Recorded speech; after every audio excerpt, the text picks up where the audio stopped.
vez que a gente traz para dentro da sala de aula algo que tem a ver com o background do aluno e algo que tem a ver com o mundo real, que ele consiga entender o porquê daquilo, a vontade de aprender é muito maior, né? Não fica naquela teoria. E você traz um problema. E tem tantos problemas para qualquer disciplina que a gente vai trabalhar, a gente tem como contextualizar e problematizar para algo do mundo real. Então, eu acho que era esse que eu queria pontuar, Marlon.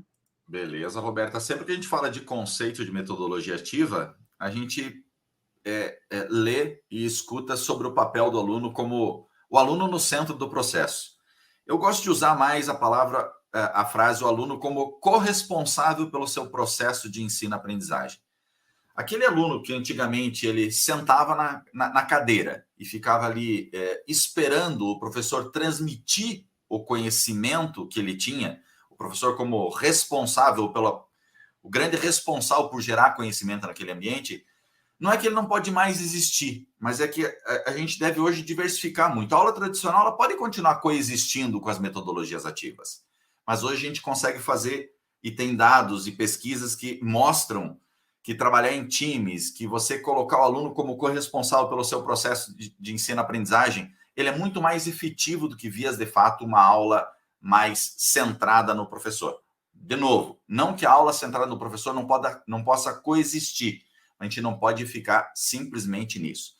Então, hoje o aluno ele tem esse papel mais ativo, onde ele vai buscar a informação, onde ele vai fazer as pesquisas, onde vai ter, obviamente, uma série de dúvidas, mas dentro dessas dúvidas que ele tem, ele pode eliminá-las conversando com os colegas, ele pode eliminar conversando com o professor.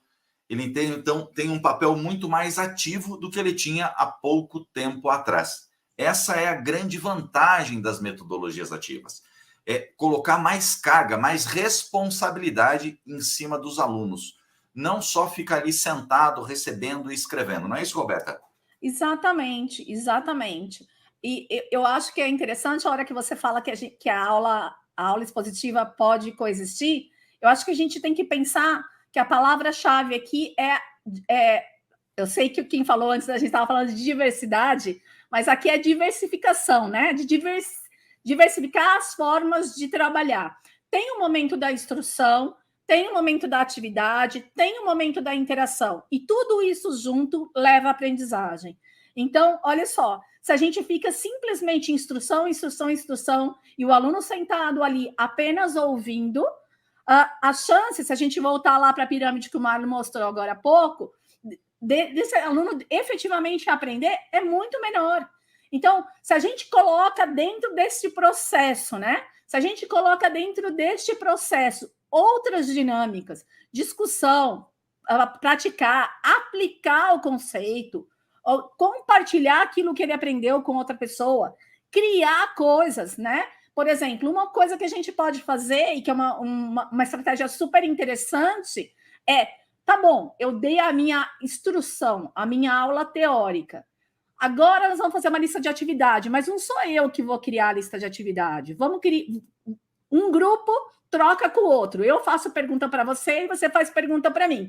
Olha que legal. Para eu criar perguntas sobre um determinado tema, eu tenho que ter entendido aquilo. Eu tenho que rever, eu tenho que revisitar e tudo mais. Então, olha só, são estratégias que às vezes a gente fala assim, metodologia ativa, é um bicho de 7 cabeças, não sei o que é, nunca usei. Não, são estratégias que você pense nesse aluno mais participativo ali dentro. Qualquer estratégia que você trouxer ali, com este foco, você pode considerar como uma metodologia ativa.